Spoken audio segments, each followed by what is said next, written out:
Баршаңызға сәлем. Бүгін үй жағдайында осындай құлпынайдан керемет балмұздақ жасайтын боламыз. Видеоны соңына дейін қарап өтіңіздер. Алдымен ыдысымызға сливкиімізді және 1 үлкен қасықпен сахарный пудра салып, жақсылап миксерлеп алатын боламыз.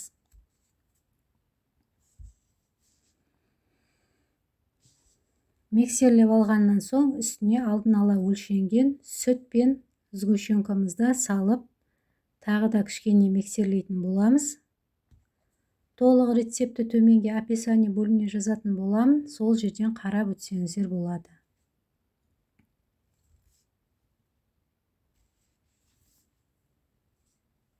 Алдын ала жуылған құлпынайларымызды осылай тазалап алып, майдалап турап алатын боламын.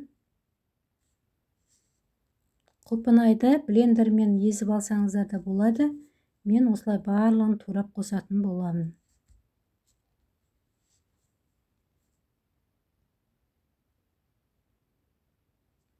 Енді кішкене араластырып жіберіп, осындай бір реттік пайдаланатын стакандарға барлығын бөліп құятын боламыз.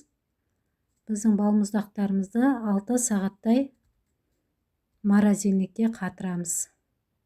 Кішкене 1-2 сағат өткеннен соң орталарына ағаш таяқшаларын салып қойсаңыздар болады.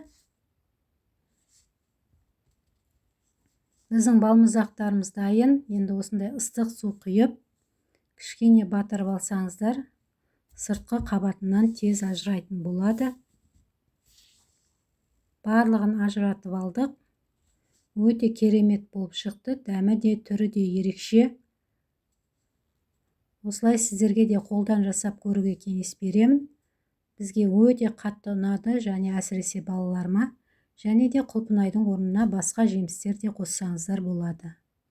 Егер де менің видеом ұнап жатса, менің арнама тіркеліп, қоңыраушаны басуды ұмытпаңыз, алда жаңа шыққан видеоларымды көретін боласыз. Осындай керемет балмұздағымыз дайын болды. Сіздер де жасап көріңіздер. Назарларыңызға рахмет. Сау болыңыздар.